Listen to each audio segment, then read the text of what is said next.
announced the progress made in the murder case of rapper Kiernan Forbes, popularly known as AKA, and his friend Debelo Tibbs Motswane. There's been huge public interest in what happens next. There have also been concerns about whether the case is likely to drag on as long as the Senzo Meyiwa case. Forensic expert Paul O'Sullivan joins us now to help us understand the difficulty when it comes to catching killers. A very good morning to you, Paul. Thank you so much for your time. Just more than a year ago, we're hearing some developments, 5 men arrested and making an appearance in court. How should we interpret this as we try and make sense of this case and, of course, the intricacies that come with it? Well, criminal investigation, there's no set process for every murder or every crime scene. One has to deal with what one finds. Now, what we normally start with, if we turn the clock back in time, there was a gentleman by the name of Edmund Locard, who was described as the Sherlock Holmes of France. And he came up with what is now known as the Locard Principle, which guides all criminal investigations. And the Locard Principle states that every time a crime is committed, the person that commits the crime brings something to the crime scene and takes something away from the crime scene. Now, historically, that something would have been physical. It might be a button off a shirt, it might be a fingerprint, it might be a hair that's fallen out of his head, and he would have gone away with something as well. It might be mud on his shoes, it might be blood on his jacket. You know, there can be a whole range of things. But in the last 30 or 20 years, I would say, probably in the last 20 or 30 years, the Locard Principle has been updated, and we call it the Locard Digital Principle. And that means that we don't just look for a hair or a button or blood or mud on a shoe. We also look for digital traces. Now, most people today, they carry a cellular phone, and I think 80% of the people that have a phone, or maybe more, they're having smartphones. Now, smartphones, even if it's not making and receiving phone calls, they leave a digital trace everywhere they go. In addition, a lot of people have CCTV cameras installed on their properties. So if you drive up any given street in the country or in the world, your image will be captured going down that street, anything up to 100 times. Yeah. So there's all those types of things that have to be looked at. Now, depending on the time of day, regardless of the time of day, in fact, every cell phone tower receives incoming signals and sends outgoing signals. And those signals are sent out to cellular phones or devices that are not maybe phones, but devices that are connected to the internet. Now, that would include vehicle tracking devices.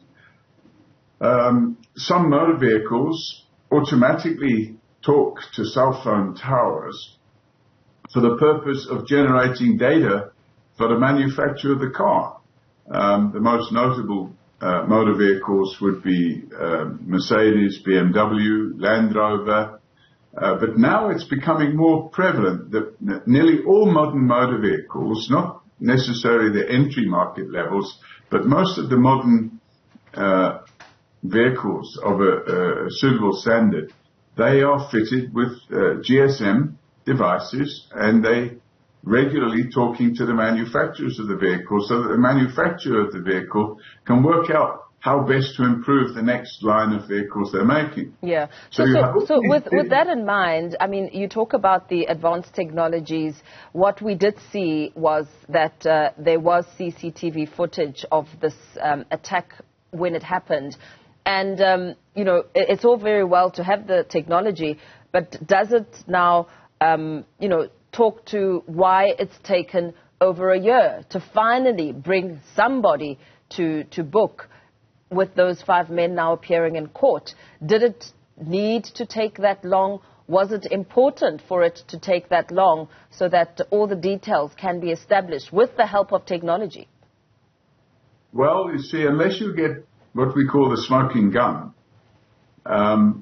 we get sometimes, a person will walk up to somebody and shoot them and leave something obvious on the crime scene, or somebody recognizes him and then they have an instant lead. But most of these hitmen, they work out what they're doing. They all switch their phones off before they go to the crime scene, and then they commit the crime, then they leave. Now, I've worked cases before where it took us as long as 3 years to find the suspect. If we took the Senzo Mayiwa case, now, I assisted the police on that matter, and I can tell you, they chased some red herrings. And the problem with chasing red herrings, unless you keep an open mind as a detective, you've convinced yourself that this is the right suspect, and it turns out to be the wrong suspect, and then you have to start de novo. You have to start right back at the beginning again. So what we always recommend is that you must keep an open mind throughout the investigation, because suddenly you find something that takes you off in another direction. And it's not easy. Now, we have had cases where, as I said, 3 years, and we use meticulous methods. But one has to remember that we don't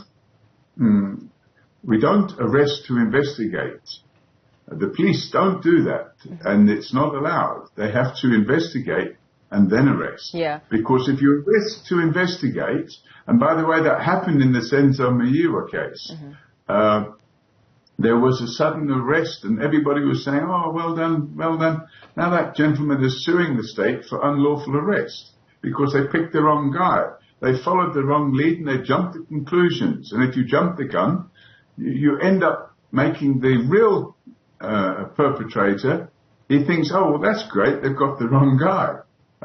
And he starts feeling comfortable about it.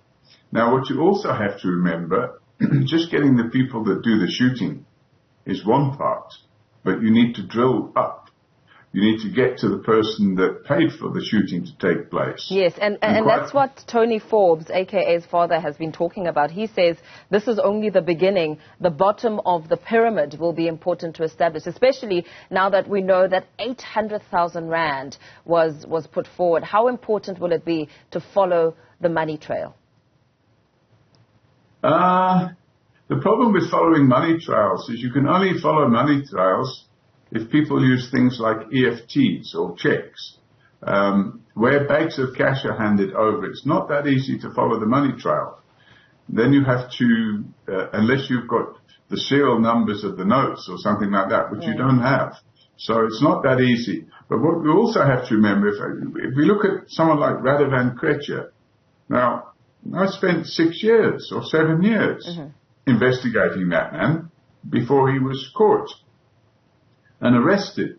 Now, he's sitting behind bars for 35 years. He'll probably never see the light of day again because he's still got to stand trial for other murders. But the reality of that situation is that he ran a criminal empire where he was having people to kill people. And what he did, he gave the instructions through one man. And that one man would take the cash and pay the people to do the killings. And then towards the end, when the net was closing in on him, he killed that one man. And now the links between Radovan Krejcir and some of those murders went to the grave with the man that he killed. So you end up in a situation where Radovan Krejcir is getting scot-free with some of the murders he committed because there's no longer a person that can explain how Radovan Krejcir paid him to pay somebody else to kill somebody. And that's what organized criminals do. And if they think the trial is getting close to them, and we often hear about it, a person that's about to be arrested gets killed.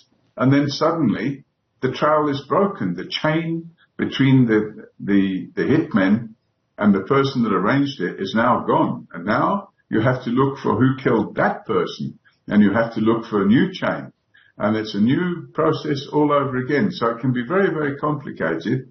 I'm satisfied that in South Africa, although the police service is badly managed, we do have some really, really, really competent police officials, both black and white and brown and Indian, who are extremely good at what they do, and they not put off by the lack of police management. They just get on with their job because they enjoy their work. They're career policemen and women, and they're very, very efficient. But sadly, the numbers of those officials are diminishing because some of them are getting older and going on pension.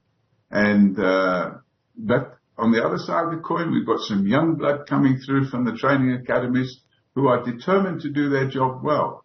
So despite the lack of police management, despite the fact that 50 or 60% of the police service is either lazy or corrupt, we still have a good core of police officials out there, and that includes a good score of quality detectives. Yeah. And the proof of it is that some of these crimes do get cracked. And in trying to crack this case, one social media user, in fact, was questioning, because there is a lot of grey area, how did the suspects know what day and time Kiernan would land at the airport for them to be able to now follow him to the hotel, or did they do a stakeout? I mean, all these questions somewhat pointing to the level of sophistication of how this was organized, and the money, a significant amount of money was also put forward. Well, what you have to remember is that organized criminals, there's corruption. You know, you may or may not, or the viewers may or may not realize, in 2016 I was arrested. I was now attacking the management of the police, and I'd opened criminal dockets against the head of the Hawks and against the head of the police, and I was going for them for corruption charges, and they decided to have a go at me. And they arrested me and dragged me off a plane for no other offence than I had used my Irish passport to enter South Africa the year before. Now, at the time I used my Irish passport to enter South Africa, I did so because I had received information that the Radovan Krecher had somebody on the inside of the border, on the immigration system, that would detect when I had arrived in the country. And as soon as I arrived, they would scramble somebody to greet me at the airport, so to speak, or get me on the way from the airport. So I came into the country below the radar, and I used my Irish passport. Now, that's one way of avoiding being detected coming into the country. But unfortunately, there are systems in use. It's called the Border Control System, which the Department of Home Affairs use. And every time you enter or leave the country, your passport gets swiped. Yeah. And normally, it's a time of about between 20 and 30 minutes between your passport being swiped on the way in and you stepping out into the sunshine or getting into a car to travel somewhere. So if you've got somebody that suspects that you're coming in on a particular flight or on a particular day, and they've got somebody on their payroll at the airport, which most of them have, they know that you've now landed and that you've come in and you've passed through immigration and you're traveling. Now, if it's a domestic flight, they might have somebody on the airline. I remember a number of years ago, I think it was in 2011 or 2012, we were investigating a rhino horn trafficker by the name of Chumlong Lentongkai. And we managed to get the manager, the station manager at Thai Airways. In those days, Thai Airways used to fly into South Africa. And we were waiting for Chumlong Lentongkai to come into the country so he could be arrested. And we managed to get the station manager at Thai Airways to not only tell us what date he was coming, but we got the seat number that he was traveling on. And when he came here, we flew somebody to, when I say we, I'm talking about the state, flew somebody to Bangkok, and they got on the plane and booked a seat and sat behind him. So when he stepped off the plane, we were able to know exactly who he was and where he was, and the guy walked right behind him, and he walked straight into a trap. So there are ways of doing things. Now, if the police can do that, it's also possible for criminals to do it, because they just pay bribes. And unfortunately, the levels of corruption in this country are very, very, very high. I mean, for example, the killing of the late Colonel Kiernan in Cape Town, that was facilitated by a man that was buying cell phone pinging packages, where you can get as many phones as you want, up to 500 a month pinged. Now, that sort of cell phone pinging was normally used by insurance companies for detecting where a vehicle that had been stolen might be, because they have GSM cards in them, or where a person that had been kidnapped might be by the police that were looking for that person. But here you had a criminal that was using it to find out where a senior police official was, and he was pinging him up to 100 times a week until the person was murdered. Now, that's corruption that penetrated that system, and unfortunately it led to the killing of Colonel Kiernan. Now, this thing goes on all the time. On January the 9th, 2014, I had people outside my house, 6 of them, that came to kill me. And of course, we already knew, we had advanced knowledge. So actually, the police and myself, we were all lying in wait for them, and they were arrested. And it was Radovan Krecha, who was behind bars at the time, who'd sent them here to kill me. Sure. Now, we also knew that they had been pinging my phone, and believe it or not, they've been paying a sergeant in crime intelligence to use the police phone pinging system to find out where I was. Sure. Thank you so much. I mean, that's some chilling revelations there, but thank you so much for weighing in on this discussion.